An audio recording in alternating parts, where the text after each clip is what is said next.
Quero saudar a igreja com a paz do Senhor. Amém. Glória a Deus. Amada igreja, abra sua Bíblia em 1 Coríntios, capítulo 10. 1 Coríntios, capítulo 10. Ricardo, eu vou usar a versão Nova Almeida atualizada, tá? Só para avisar. Então, 1 Coríntios, capítulo 10, versículos do 1 ao 14, nós vamos meditar.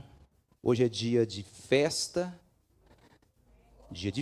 hoje, amém, irmãos? Estamos aqui em momento de festa.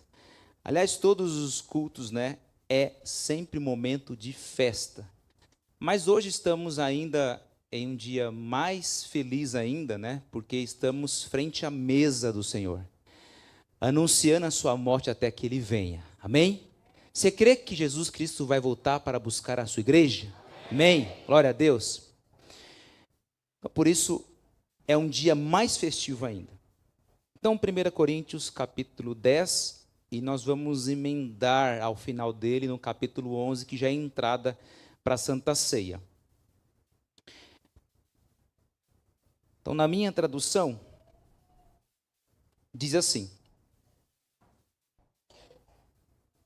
Ora, irmãos, não quero que vocês ignorem que os nossos pais estiveram todos sob a nuvem e todos passaram pelo mar.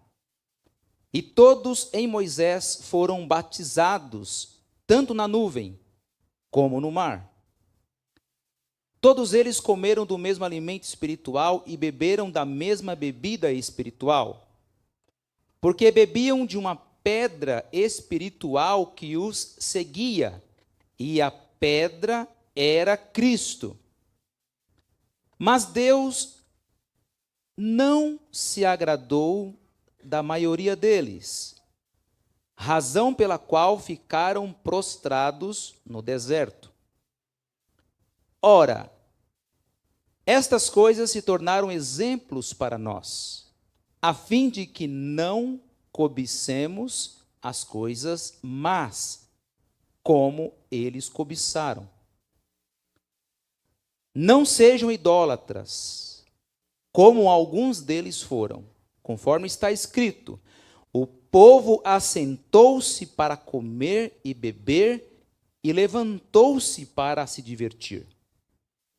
E não pratiquemos imoralidade, como alguns deles o fizeram e caíram mortos num só dia, 23.000. Não ponhamos Cristo à prova, como alguns deles fizeram e foram mortos pelas serpentes. Não fiquem murmurando, como alguns deles murmuraram e foram destruídos pelo exterminador. Estas coisas aconteceram com eles para servir de exemplo e foram escritas como advertência a nós, para que no fim dos tempos tenha chegado. Por isso, aquele que pensa estar em pé, veja que não caia. Não sobreveio a vocês nenhuma tentação que não fosse humana, mas Deus é fiel e não permitirá que você seja tentado além do que podem suportar. Pelo contrário, juntamente com a tentação, proverá livramento para que você a possam suportar. Portanto, meus amados, fujam da idolatria. Curva sua cabeça e vamos agradecer a Deus. Papai, muito obrigado pela leitura da tua palavra, é a revelação maior nesta noite. A revelação que precisamos não é de homens, é da tua palavra que foi lida e que o teu Espírito está trabalhando em nossos corações. Papai, aquieta corações aqui nesta noite. Aquieta-te. Aquietai-vos e sabei que o Senhor é Deus. Papai, traz a tua tranquilidade a ponto de compreendermos desta mensagem e não dormir. E eu venho pedir, Senhor, vem me guiando nesta mensagem, para que o teu Santo Espírito venha falar aquilo que precisamos ouvir. E possamos colocar em prática. Assim eu venho agradecer ao Senhor, em nome de Jesus. Amém e amém. Nos versículos 1 e 2, que nós lemos aqui agora, o apóstolo Paulo diz que todos os israelitas passaram pelo mar e todos foram batizados na nuvem e no mar. Assim como o povo de Israel é identificado com Moisés por meio do batismo, isto é, ficando sob a liderança de Moisés, nós, ao sermos batizados, ficamos debaixo também da autoridade de Jesus Cristo. Não só em relação ao batismo, mas também em relação ao que diz nos versículos 3 e 4. Isto é, o povo de Israel comeu e bebeu de uma só fonte espiritual. Isto é, nós também comemos desta comida espiritual que está aqui diante dos nossos olhos, representando Jesus Cristo. Uma comida espiritual, o corpo e o sangue de Jesus. E eles comeram e beberam o alimento espiritual. Não só o povo de Israel passou pelo batismo e pela liderança de Moisés, assim como nós passamos pelo batismo, estamos sendo guiados por Jesus Cristo. Você crê nisso? Glória a Deus por isso, porque eu também creio. Assim nós podemos observar uma enorme semelhança entre Moisés e Jesus. Mas o apóstolo Paulo, quando ele chega no versículo número 5, ele é muito claro quando ele diz assim: entretanto, Deus não se agradou da maioria deles. Por que que o apóstolo Paulo fala exatamente isso? Todos eles tiveram a mesma oportunidade e o mesmo privilégio. Eu quero encorajar você a voltar nos versículos 1, 2 e o 3. Olha que coisa interessante. Lendo eu consegui ver isso. Diz assim 1: ora, irmãos, não quero que vocês ignorem que os nossos pais estiveram todos sob a nuvem, e todos, de novo todos, passaram pelo mar, e todos, de novo todos, em Moisés foram batizados, tanto na nuvem como no mar. Versículo 3: todos eles comeram do mesmo alimento espiritual e beberam da mesma bebida espiritual. Por que eu quis dar ênfase nesse todos? Porque as bênçãos de Deus, ela recaiu sobre todo o povo de Israel. Todos eles tiveram o mesmo privilégio. Todos eles tiveram a proteção divina. Todos eles tiveram um líder. Experimentaram milagres. Viram grandes milagres. E também foram alimentados, não só físico como espiritualmente. Assim eu posso afirmar que hoje, Débora, Davi, Beatriz, que todos nós que também estamos sob a liderança de Jesus Cristo, nos alimentando de Jesus, também fomos abençoados com toda a sorte de bênção. Todos os que estão aqui nesta noite, sem exceção. A não ser que você ainda não tenha entregue a sua vida a Jesus. Se você ainda nunca entregou sua vida a Jesus, possivelmente você ainda não tenha sido graciosamente abençoado plenamente, até mesmo com o Espírito Santo de Deus. Porque Ele é quem vai morar dentro daquele que recebe Cristo, mas é o Espírito quem dirige o homem. Mas eu quero dizer que todos nós que já tomamos essa decisão em Cristo Jesus, e nós cremos pela palavra dele, que nós já fomos abençoados com toda sorte de bênção. Amém?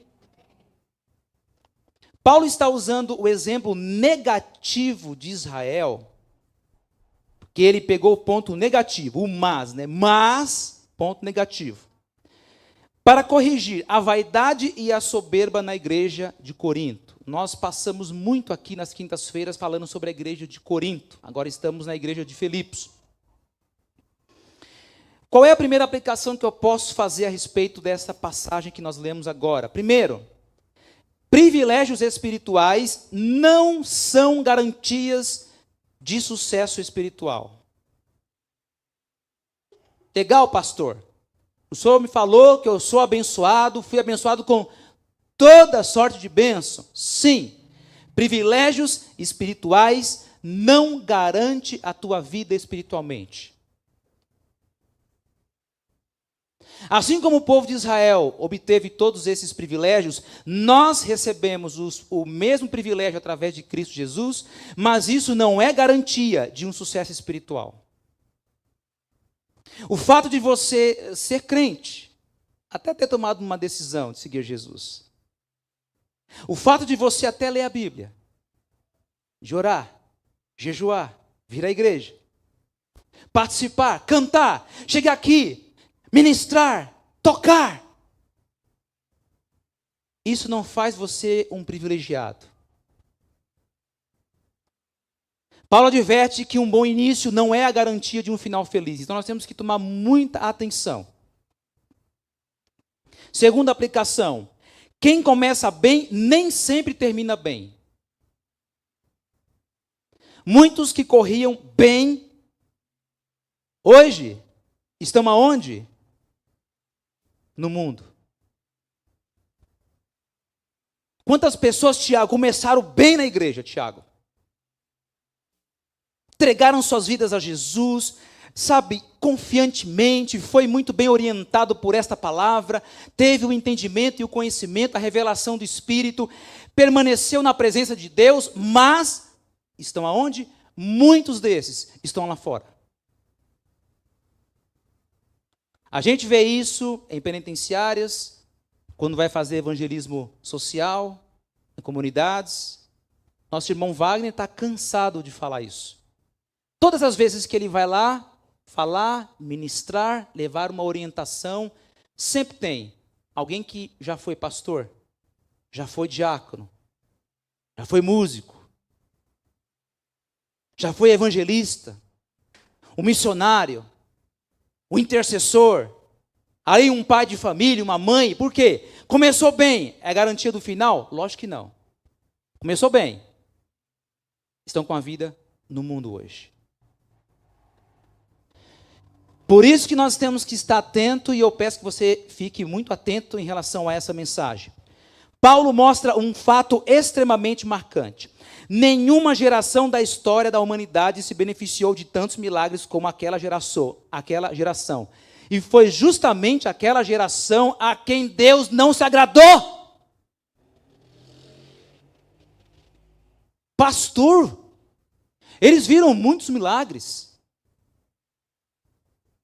Israel viu as 10 pragas no Egito, nocauteando as divindades do panteão. Ele viu o mar vermelho se abrir, viu o maná cair do céu, a rocha brotar água, as sandálias não envelheceram, a roupa não se rasgou, mas o que aconteceu com essa geração, pastor? Essa geração pereceu num deserto.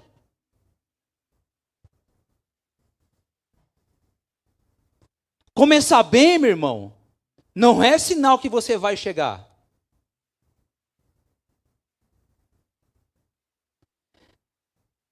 Três gerações viram extraordinários milagres.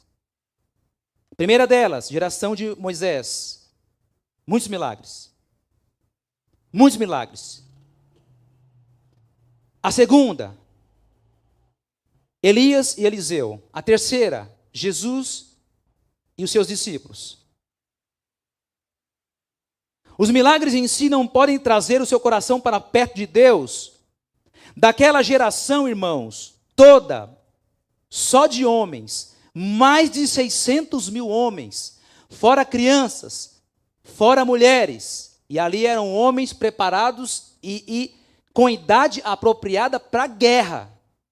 Mais de 600 mil homens. Em Números capítulo 14, versículo 30, diz que apenas 2 homens daquela geração entraram na terra prometida. O restante ficou aonde? No deserto prostrado.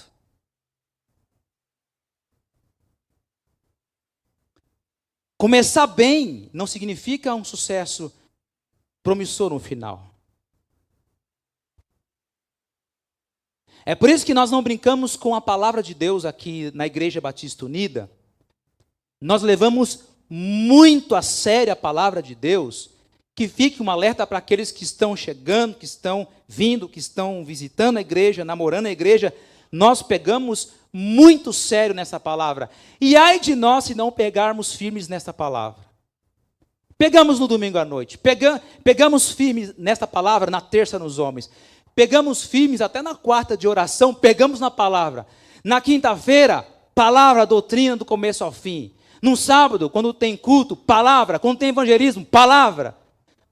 Quando tem curso de liderança, palavra. Escola bíblica, palavra.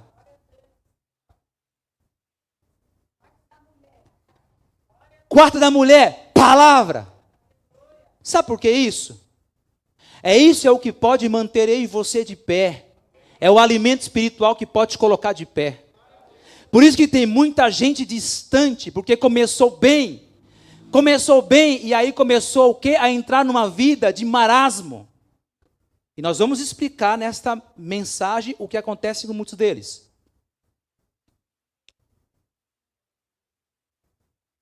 A geração de Moisés cometeu 5 pecados, todos gravíssimos, que marcaram aquela geração como reprovada, irmãos. Ouça bem essa. 5 pecados gravíssimos que carimbou a reprovação daquele povo. Quais são esses pecados, pastor? O primeiro, a cobiça, que nós lemos no versículo 6. Paulo diz, a fim de que não cobicemos as coisas más, como eles cobiçaram. Irmãos, aquele povo tinha tudo. Aquele povo tinha comida. Aquele povo teve o maná, aquele povo teve água, aquele povo quando reclamou e pediu carne, veio codornize. Aquele povo tinha a temperatura do deserto à noite, muito fria, tinha uma coluna de fogo.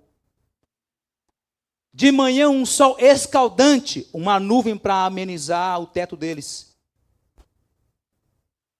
O cuidado de Deus na frente e atrás da tropa o tempo todo. O zelo que Deus teve pelo seu povo, querendo guiar, querendo orientar, querendo que esse povo dependesse dele, estivesse debaixo da submissão de Deus, mas a cobiça fez o quê? A cobiça tornou aquele povo insatisfeito. E você pode ter recebido Jesus Cristo em algum momento, começou bem, até dava uns glória a Deus, até tocava, até cantava, até ministrava, até pregava, até vinha os cultos, mas vê o quê? Vê a cobiça. Espera aí, eu quero algo mais. Quero um pouquinho mais. E aí eu fui lá no dicionário Roais e procurei cobiça. O que é cobiça? Desejo ardente de possuir bens, riquezas ou honras, de uma forma a conseguir alguma coisa a todo custo. Quantas pessoas têm começado bem e têm acabado lá fora, sabe por quê? Cobiça. Eu fiz teologia com um cidadão que, pasmem vocês, na hora que foram interrogando todos, por que você está aqui? De onde você veio? Por que você veio fazer? Ele falou assim, não, eu vim aqui para conhecer o público gospel, porque eu quero ganhar dinheiro. Todo mundo começou a rir dele, não aguentou um semestre. Óbvio que não ia aguentar. Quantos começam bem e envereda para a grana, meu amigo? Opa, para o dinheiro. Começou bem e foi para onde? No dinheiro. Espera aí, eu tenho que cuidar da minha casa, pastor. Não é o senhor que cuida da minha casa? Sim, amado, você que cuida da sua casa, você que mantém sua família. E Deus é a palavra. que o nosso irmão Jefferson trouxe de uma forma muito brilhante hoje, muito conhecida por todos nós. Buscai primeiro o reino de Deus e a sua justiça, e vos serão acrescentadas. Por que você começou bem e começou a vislumbrar outras coisas? Não foi o outro, foi você. Mas essa mensagem é para você, não é para o outro.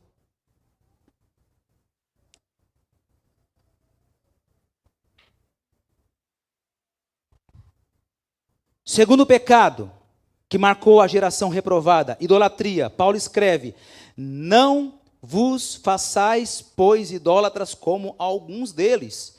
Portanto está escrito: o povo assentou-se para comer e beber e levantou-se para divertir-se. Olha só, quando Moisés subiu ao monte para receber as tábuas da lei, o povo fez um bezerro de ouro e começou a adorar. Muitos de nós não temos, talvez, um bezerro de ouro, né? Talvez você não tenha feito um bezerro de ouro. Mas sabe o que pode ter acontecido com muitas pessoas?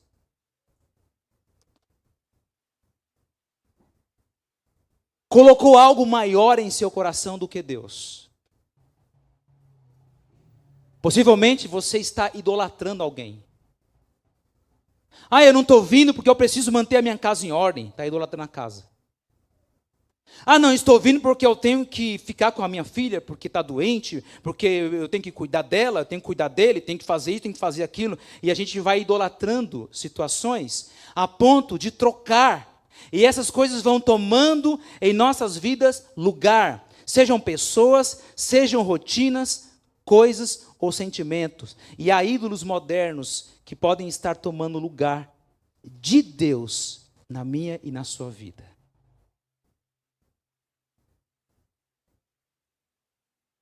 Pense bem. Outro pecado gravíssimo que marcou a geração reprovada: imoralidade. Versículo 8. Paulo adverte: e não pratiquemos imoralidade como alguns deles o fizeram e caíram num só dia 23 mil. Irmãos do céu, se nós estivéssemos nesse período, eu não sei se a gente estava, se tinha pastor aqui ou se tinha gente aí. Pela gravidade da coisa.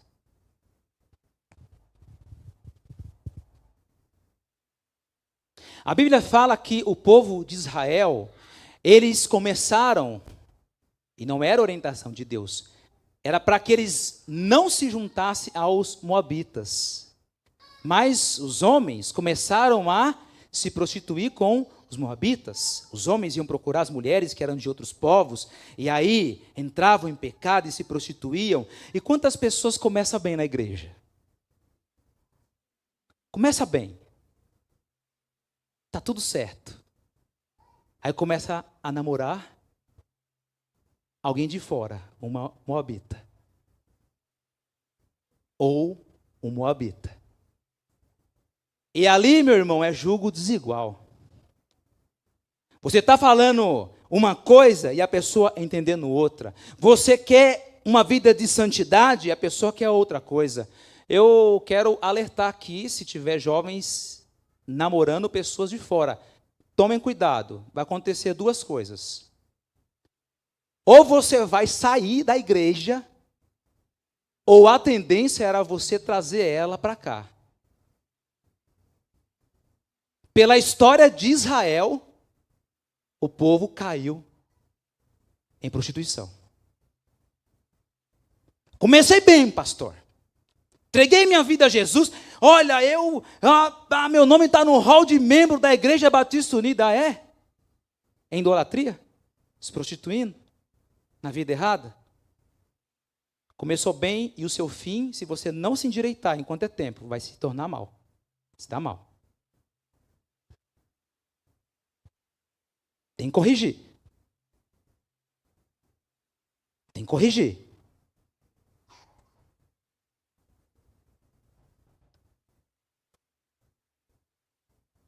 Outro pecado gravíssimo.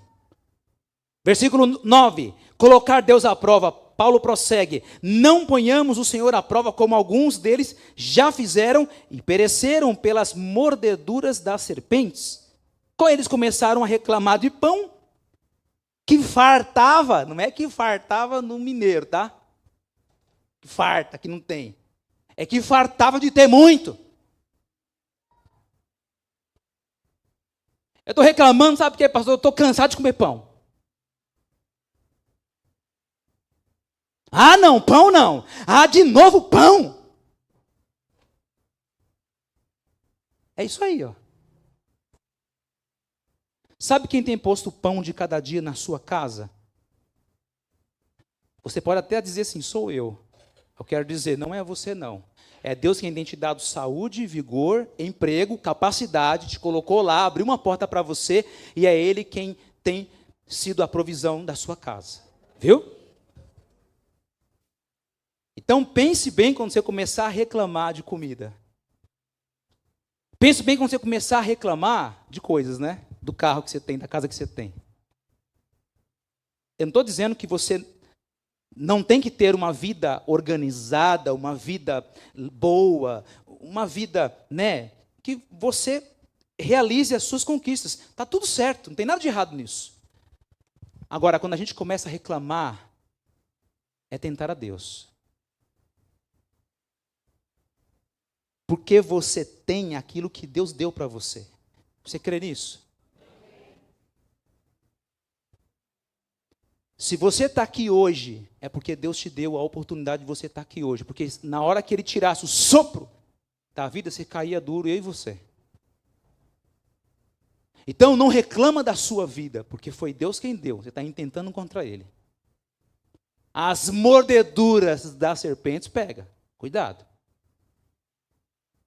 E aí a solução, quando as coisas apertam, meu amigo, é olhar para a cruz. Não tem outro jeito. Um outro pecado gravíssimo de reprovação, murmuração contra Deus, versículo 10. Não, nem murmureis como alguns deles murmuraram e foram destruídos pelo exterminador. A murmuração provoca a ira de Deus, ela é a negação da bondade, da providência, do cuidado e do amor de Deus. E eu fui procurar lá no dicionário murmuração para trazer assim bem esmiuçado. O que é murmuração, pastor? É falatória, é ser maldizente. Sabe? Ficar falando demais, pipi. Pecado gravíssimo. Murmuração contra Deus, contra o amor dele, negar a bondade dele, o amor para que ele tem tido comigo e com você. Então, os mesmos pecados, amados, que levaram Israel ao fracasso da igreja de Corinto, é o mesmo que leva a Igreja Batista Unida e que leva a tantas outras igrejas aqui da região. As mesmas coisas. E Paulo faz uma aplicação do que vem ensinando até agora. Ele diz assim no versículo 11: estas coisas lhe sobrevieram como exemplos e foram escritas para advertência nossa, de nós outros, sobre quem os fins dos séculos têm chegado. Quer dizer, Deus está usando o exemplo da história para nos advertir que a igreja que peca, veja só, conforme o versículo 11, a igreja que peca, ela é pior do que o descrente.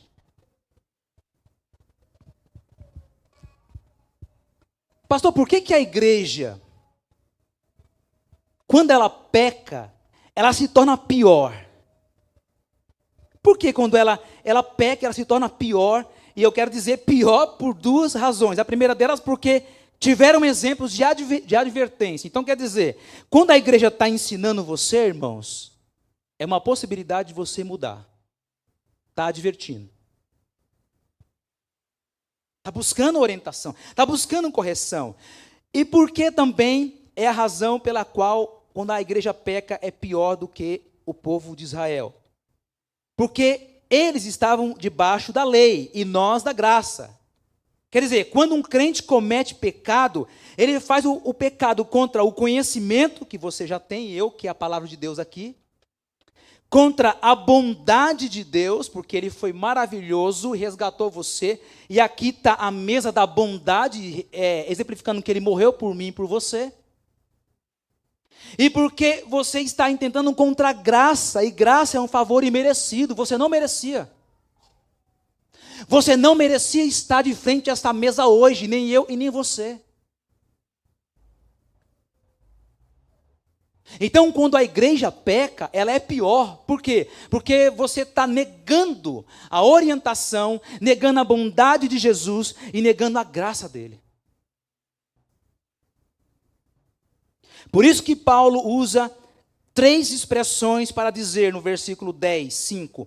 Ficaram prostrados, versículo 10, 8. Ficaram caídos, versículos 9 e 10. E destruídos pelo examinador. É exatamente o que causa a queda de muitas pessoas. Pastor, por que tem muita gente doente na igreja? É o que o apóstolo Paulo fala, exatamente por isso. Não se atentaram, entraram em idolatria, entraram em pecado, entraram em murmuração, intentaram contra a graça de Deus, murmuraram contra Deus. E aí, pastor? Eu vou permanecer caído, prostrado, destruído pelo exterminador? Finalmente, Paulo adverte sobre os perigos da superespiritualidade, que é um versículo-chave, versículo 12. Aquele, pois, que pensa estar de pé, veja que não caia. Irmãos, sinceramente,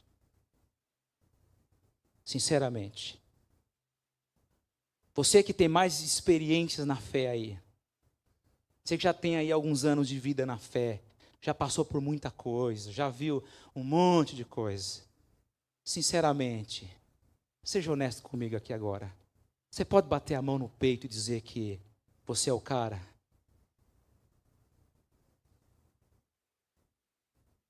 Sinceramente, irmãos. Quando o apóstolo Paulo fala aquele que pensa, dizia assim, ousar, eu estou firme, pastor, irmão do céu. Olha, tudo bem, pega leve, continue orando, continue vigilante, continue no processo. Porque se você chegar a ponto de você bater a mão no peito e dizer assim, eu estou de pé, cuide-se para que você não caia. Então o apóstolo Paulo trouxe essa orientação para a igreja exatamente para combater a soberba da igreja. Combater a soberba. Nós temos que quebrar a cerviz. Irmão, o cristão que anda com dura cerviz, sabe?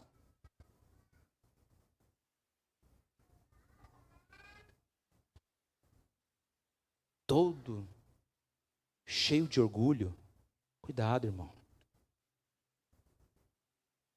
Orgulho.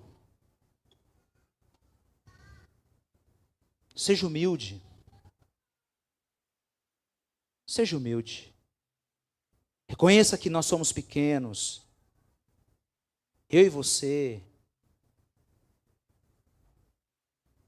Provérbios 28, 13. Quem tenta esconder os seus pecados não terá sucesso na vida, mas Deus tem misericórdia de quem confessa os seus pecados e os abandona.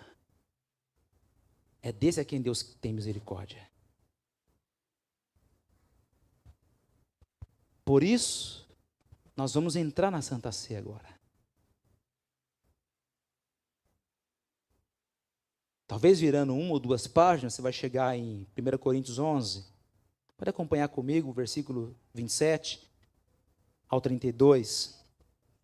E nós vamos fazer a entrada para o período em que nós temos que tomar muito cuidado.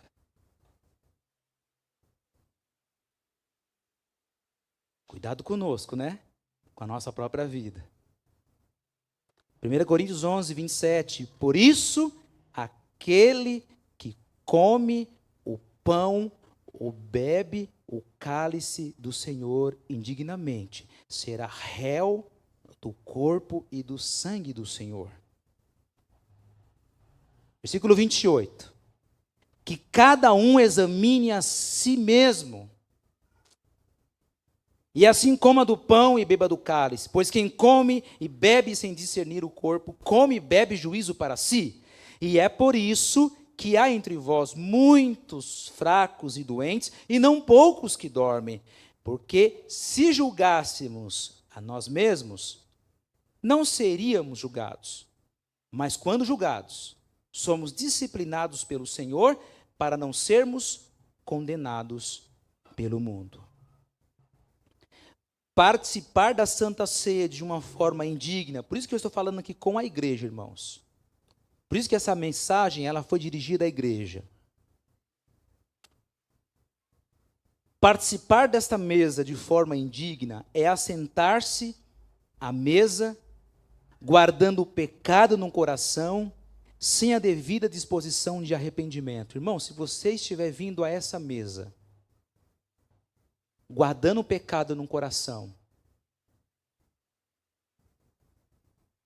sem possibilidade nenhuma de se arrepender, e você vai continuar pecando, é exatamente o que é participar indignamente.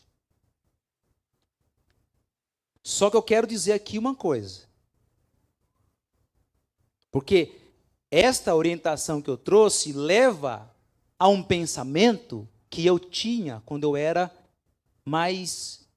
talvez menos experiente na fé. E já passei por algumas coisas que quando eu estava em pecado, e a gente ouvia o pregador dizer palavras como essa, a gente dizia assim, olha, eu estou em pecado, então eu vou para o banheiro.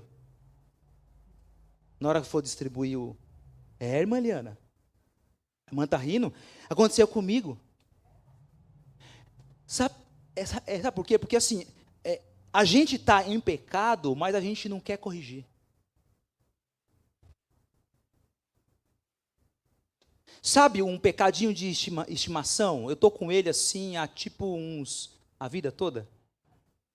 E eu não quero deixar ele. Então, de duas formas. Ou a gente vem aqui indignamente, que é eu vou comer sabendo que eu vou continuar pecando, conscientemente, ou eu vou fugir. Por que eu vou fugir? Porque eu não vou enfrentar essa mesa. Essa mesa é muito séria. Ela simboliza Jesus. Então, não, Senhor, eu vou fugir da tua presença. Você não foge nunca. Por isso que eu digo a todos vocês, e serve para mim também essa mesma mensagem.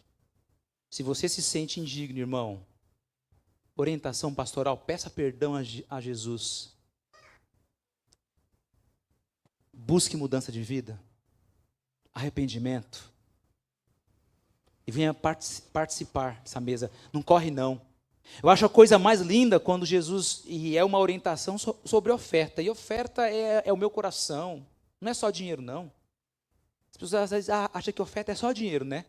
Oferta é trazer minha vida, meu coração, diante do altar do Senhor. Então, quando eu vier trazer a minha oferta diante do Senhor e lembrar que eu tenho alguma coisa, né, ou que alguém tem algo contra mim, você pode ter contra ele ou ele contra ti, deixa a tua oferta ali no altar, aí pode ser oferta mesmo, de dízimo, oferta, deixa lá, deixa ela ali, calma lá, vai, reconcilia-te com ele primeiro, depois volta. Por que volta? Porque Deus está te esperando, amigo, não tem como você correr. Não tem como você fugir das mãos de Deus, irmão. Não tem como. Ai, pastor, eu vou pular de igreja porque essa pega duro mesmo, sabe? É uma palavra assim pesada, irmão. Deus vai usar um outro anjo lá para tocar em você. É a mesma coisa. Para onde? O fretista. Ele vai lembrar da história do fretista. Não vou dizer quem é, mas ele vai saber. O fretista te pega, hein?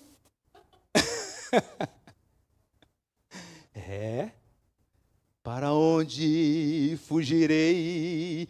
Para onde me ausentarei do amor de Jesus que é tão grande? Ele é tão real, não há outro igual para mim. Conhece, Débora? Da sua época essa aí. Para onde nós vamos fugir, Kaique? Não tem para onde fugir, meu amigo. Não tem para onde fugir. Ser réu do corpo, como nós acabamos de ler, e do sangue, é um pecado gravíssimo. Você só tem dois lados para estar em relação ao sangue. Ou está debaixo dos benefícios do sangue, ou está do lado daqueles que levaram Jesus à cruz, meu irmão. Tem jeito. Você que está aqui hoje, está ouvindo essa pregação, você não tem para onde correr. Ou você está debaixo do sangue, ou você está debaixo do sangue daqueles que levaram Jesus Cristo à morte. E a Bíblia fala que não tem como matar Jesus de novo. O sacrifício já foi feito. Tudo está consumado naquela cruz. E Ele está presente aqui hoje, por quê? Porque Ele te ama. Irmão, sempre que eu vejo uma mesa dessa, eu vejo reconciliação, vejo perdão, vejo bondade, vejo misericórdia, vejo amor, perdão, reconciliação. Ou você é um assassino de Cristo, ou é um beneficiário do sangue de Jesus Cristo. E não podemos ser condescendentes. O que é isso, pastor? Que não impõe ordem com os nossos próprios erros. Que coisa linda isso. Sabe por quê? É exatamente o que o apóstolo Paulo disse aí, ó, 1 Coríntios 11, versículos 31. Porque se julgássemos a nós mesmos, não seríamos julgados. Mas quando julgados, somos disciplinados pelo Senhor para não sermos condenados pelo mundo. O que ele está querendo dizer com isso? Que eu e você, nós precisamos enfrentar o quê? Nós mesmos.